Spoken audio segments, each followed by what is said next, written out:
네, 안녕하세요. 마감 클래스 이강무 전문가입니다. 자, 장 출발 때 이 신종 코로나에 대한 치료제 개발에 대한 가능성이 열리면서 증시에 대한 투자 심리가 크게 확대가 되었고요. 자, 장중에도 미국과 중국의 관세 인하와 같은 뉴스가 나오면서 시장이 전강, 후강으로 강한 시장으로 마감이 되었습니다. 자, 오늘 장에 대한 정리 내용 보도록 하죠. 자, 신종 코로나에 대한 치료제 가능성, 이것 하나로만으로도요, 시장에 대한 투자 심리에 대한 부분들이 되살아났습니다. 자, 그렇게 되면서 전반적인 업종 대표주들, 대형주들, 수급까지 모두 다 건강하게 수급 유입이 좀 되었었고요. 자, 이로 인해서 이 관련된 전체적인 시장에 대한 투자 심리가 확대되면서 중소형주의 중요한 섹터들의 움직임, 성장에 대한 모멘텀을 가져왔던 섹터까지 모두 다 강한 모습이었습니다. 자, 오늘 장에 대한 전체적인 흐름을 좀 살펴보도록 하겠는데요. 자, 우선 우리가 최근에 와서 시장에 대한 바뀌어가는 포인트를 외국인의 수급 추이를 좀 중요하게 봤었는데요. 자, 오늘도 외국인의 순매수세가 진행이 되면서 지수 상승세를 만들어냈습니다. 자, 우선은 외국인의 수급 차트 한번 보도록 하죠.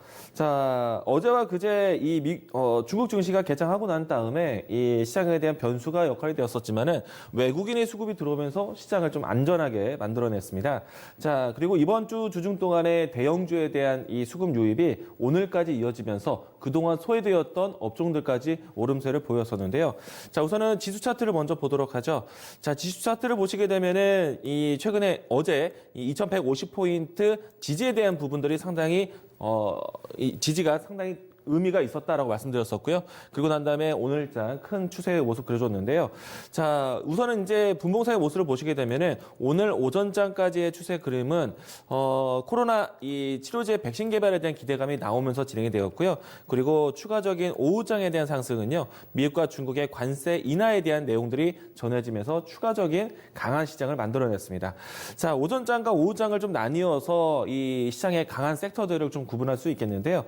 자, 우선은 오늘 오전장의 강한 섹터가 자동차, 건설, 조선주들이 강했습니다. 자, 내용부터 먼저 보도록 하죠. 자, 우선은 어제 이 현대건설이 파나마 대형 수주를 따내면서 앞으로 건설주의 이 해외 수주 모멘텀에 대한 기대감이 오늘부터 좀 작용이 되었습니다. 자, 그렇게 되면서 이 바람이 조선주까지 확산이 되었고요. 건설과 조선주는 경기가 개선이 된다라면은 해외 수주에 대한 발주 물량이 나오는 것에 대한 모멘텀을 크게 받는 것이죠. 자, 우선은 이 내용들이 오늘 뉴스화가 되었지만 우선 가장 중요한 거는 전체적인 이 치료제 개발 가능성에 대한 부분들이 경기 위축을 돌아섰다는 내용입니다. 그러면서 오늘 건설주와 조선주의 환경을 만들 수 있는 유가에 대한 상승세가 크게 진행이 되었고요. 그래서 유가에 대한 상승이 해외 수주 모멘텀까지 스토리가 만들어지면서 건설주, 조선주가 강한 모습을 보여주었습니다. 자, 우선은 이 종목들 한번 보도록 하죠. 우선은 어제 가장 먼저 뉴스가 나왔었던 현대건설을 보도록 하겠는데요.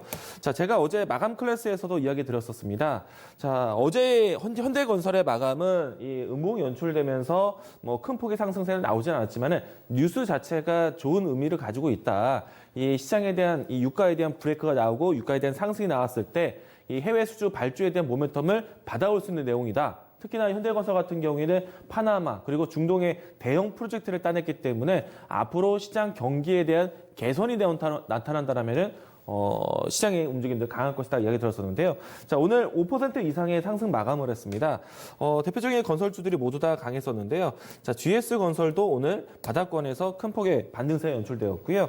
그리고 해외 수주도 모멘텀을 같이 받을 수 있는 대림산업도 큰 폭의 상승세를 연출했습니다. 자, 그런데 이 중동발 이 해외 수주에 대한 모멘텀이 커진다라면은 가장 큰 모멘텀이 나올 수 있는 것이 삼성물산인데요. 우선은 삼성물산은 사우디의 대형 프로젝트를 따내고 있습니다. 삼성물산, 삼성엔지니어링이 따낸 상태인데, 자, 추세가 견고합니다. 그리고 최근에 변동세가 좀 나타나긴 했지만은 추세에 대한 복귀가 빨리 이루어졌고요. 추세에 대한 복귀가 21선을 다른 건설주보다 빨랐기 때문에 오늘 상승세에 대한 돌파도 가장 크게 연출됐다고 볼 수 있겠고요. 자, 삼성물산이 살아나면서 최근에 낙폭이 컸었던 삼성엔지니어링도 바닥을 잡는 모습이었습니다.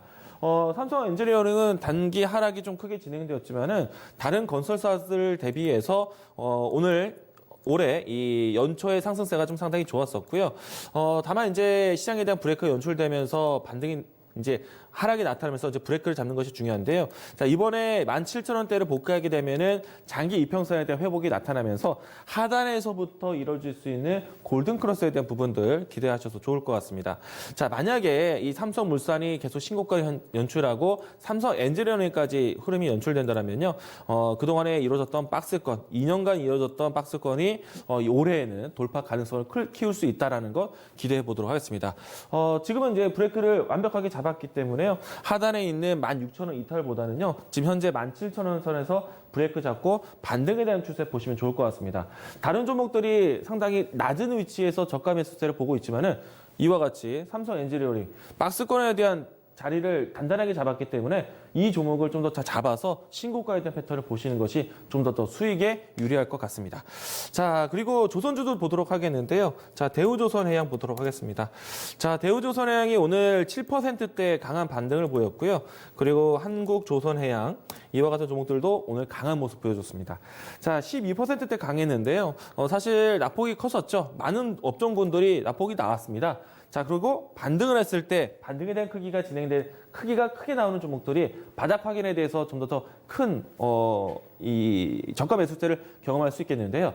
자, 다만 이제 조선주 앞에 있었던 건설주도 마찬가지지만은 직접적으로 해외 수주, 발주에 대한 부분들이 나온 것도 아니고 그리고 발주고 나온 데 수주에 대한 모멘텀을 가진 것도 아닙니다. 자, 이와 같은 가시적인 성과가 나올 때까지는 증시에서는 모멘텀을 좀 기다리는 흐름들. 오늘 강한 흐름이 조금은 이 바닥에 대한 지지는 나올 수 있겠지만은 추가적인 상승에 대한 저가 매수세를 부르는 모습은 아닐 수 있습니다. 그래서 이 모습들이 연출되기 위해서는 추가적으로 이 유가에 대한 상승세를 좀 더 보셔야 되겠고요. 자, 오늘 유가가 장중 5%대 반등한 모습을 보고 조선주, 건설주들이 움직였습니다. 자, 발주에 대한 기대감을 갖는다면요. 적어도 60달러 선이 넘어간 후부터 해서 가시적인 뉴스가 나올 것을 예상하고 있기 때문에 자, 60달러 선 넘어가기 전까지는 제한된 움직임이 나올 수 있습니다. 그러나 오늘과 같이 반등을 크게 하게 되면은 하단 방어에 대한 부분들이 나올 수 있기 때문에 주가에 대한 대응은요. 지금 띄운 자리에서 따라가는 자리가 아니라 띄운 자리에서 조정이 나올 때 완벽한 저점에 대한 인식을 가지고 눌림목을 기다리는 전략. 이런 전략으로 대응하시면 좋겠습니다. 자, 그 조선주, 건설주가 이런 형태가 되지 않을까 예상이 되고 있고요. 자, 그리고 오늘 장에서 특징적인 또 섹터가 자동차였습니다. 우선은 자동차 같은 경우에는 이 중국의 공급에 대한 차질이 생길 수도 있다라는 걱정을 가지고 있지만은 자동차 종목들이 오히려 강한 모습 보여줬습니다. 우선은 이 공급 차질에 대한 이야기들은 전체적인 산업 영향에 큰 기운은 아니다. 영향이 제한적인 것이다라고 이야기가 나오면서요. 오히려 저가 매수세에 대한 기회를 만들었습니다. 자, 이 내용이 오늘 뉴스로 나왔어요. 자, 이 내용이 제가 그제 최근에 중국 공급에 대한 차질 나오는 뉴스가 나왔을 때 미리 이야기했던 내용들입니다. 이 내용이 나오니까 어떻습니까? 저가 매수세가 강하게 들어왔어요. 자, 그리고 신종 코로나에 대한 내용들이 물론 확진 환자에 대한 부분들이 줄어드는 모습들은 아니지만 시장에서는 백신 개발, 치료제 개발에 대한 이야기들이 나오고 난 다음이기 때문에 이 내용들은 전체 시장에 대한 거시적인 추세에서는 단기적인 조정 이유밖에 안 된다. 자, 산업에서도 마찬가지죠. 중국에 대한 공급 차질 단기적인 악재일 뿐 전체적인 산업통에 대한 영향이 제한적이다. 제가 이야기했던 내용들이 그대로 나왔어요. 그러면 어떤 포인트 봐야 되겠습니까? 자동차, 2차 전지, 반도체, 스마트폰 모두 다 중국 공급에 대한 차질 나올 수 있는 섹터인데 오늘 같은 뉴스 나온다? 저가 매수 기회라는 얘기입니다. 자, 자동차도 마찬가지가 될 것 같고요. 자, 우선은 오전장에서는 이와 같은 내용들로 해서 신종 코로나 치료제에 대한 이유부터 해서 강한 모습이 연출됐는데 자, 그동안에 삼성전자, SK하이닉스가 지수를 끌고 왔습니다.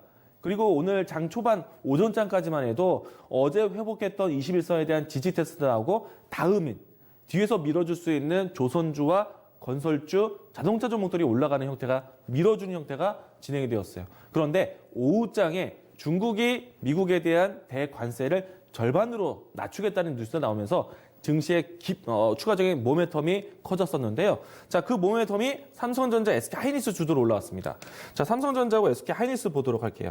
자, 삼성전자가 지금 마감 상태에서는 양봉으로 후반이 강한 모습으로 진행이 되었는데 장중에는 이 6만 원 선을 언저리에서 어제 돌파됐었던 21선의 이동평균선에 걸쳐 있는 그러니까 숨고르기 형태에서만 진행이 되었습니다. 자, 분봉에서 차트를 보시더라도 오전장에서는 횡보만을 보이다가요. 오후장에 뉴스가 나오고 난 다음부터 해서 시장에 대한 주도주 역할을 삼성전자, SK하이닉스가 끌고 왔어요. 자, 그러면 다시 한번 지수의 기폭제, 강한 상승세가 나왔을 때는 IT에 대한 주도권이 있다는 얘기예요. 자, 그러면은 그동안 우리가 지켜봤었던 섹터들에 대한 움직임들, 순환매들 또 보셔야 되죠. 왜?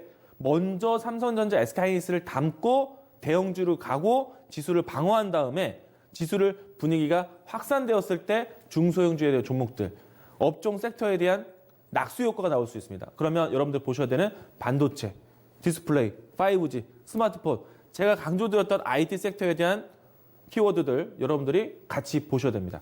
자, 우선은 오늘 장 후반대까지 삼성전자, SK하이닉스가 강한 형태였기 때문에요. 내일장에 대한 시장 방어력도 상당히 강할 것으로 보고 있습니다. 자, 금요일장의 시장에 대한 흐름들도 기대해 보시면 좋을 것 같고요. 자, 내일장에 대한 준비 보도록 하겠습니다. 자, 오늘 장중에 확인하셨을 겁니다. 750억 달러 규모의 미국 제품에 대해서 관세 인하하겠다. 미국과 중국의 무역 관세에 대한 장벽을 계속 낮춰가고 있습니다. 무역 동반국에 대한 이야기들 어디서? 중국에서 먼저 나왔어요. 자, 그동안에 중국인 기피 현상에 대한 부분들이 경제적인 효과뿐만 아니라 외교적인 문제에서 중국이 나서서 풀어야 될 것이다. 거기는 여기서 가장 먼저 미국의 이 제스처를 취했고요. 그리고 중국이 대외 국가의 외교적인 장벽을 낮출 겁니다. 그럼 우리나라 한한령 해제에 대한 기대감 갖는 거예요. 그러면 중국 소비주 오히려 이 기회에 떨어졌던 자리에서 다음 기회에 잡을 수 있는 내용들. 오늘 중국 소비주 강했죠. 이 내용 이후부터 해서 중국 소비주 강했습니다. 내일도 중국 소비주에 대한 조정 나온다라면 기회고요. 중국 소비주에 대한 새로운 관점 보셔도 되겠습니다. 자, 신종 코로나 바이러스에 대한 공포가 증시의 영향에 위협적인 자리에서 이제 그 영향력이 감소되고 있습니다. 증시에 대한 매수 관점을 계속해서 적극적으로 이야기 드리도록 하겠고요. 코로나 바이러스가 끝난 것은 아니기 때문에 증시의 숨고르기 줄다리기 나올 수 있습니다. 그런데 영향은 크지 않을 거예요. 자, 그리고 마지막으로 우리나라 정부에서도 정책에 대한 기조 기대할 수 있습니다. 자, 오늘 기획재정부에 대해서 구조혁신 TF팀에 대한 세부 대책 발표가 나왔는데요. 신육성 정책에 대한 기대감이 정책에 대한 내용들이 많이 나왔습니다. 인프라 구축에 대한 내용들이 나왔어요. 그러면은 IT, 육성 정책, 그리고 건설 인프라 구축이 나올 수 있습니다. 그래서 이 내용들이 전반적으로 해서 시장에 대한 뒷받침, 정책 기조까지 기대할 수 있기 때문에 증시를 긍정적으로 보자. 내일은 IT에 대한 포인트가 중요할 것입니다. 내일장 긍정적으로 보시기 바라겠습니다. 자, 마감 클래스 이렇게 정리하겠습니다.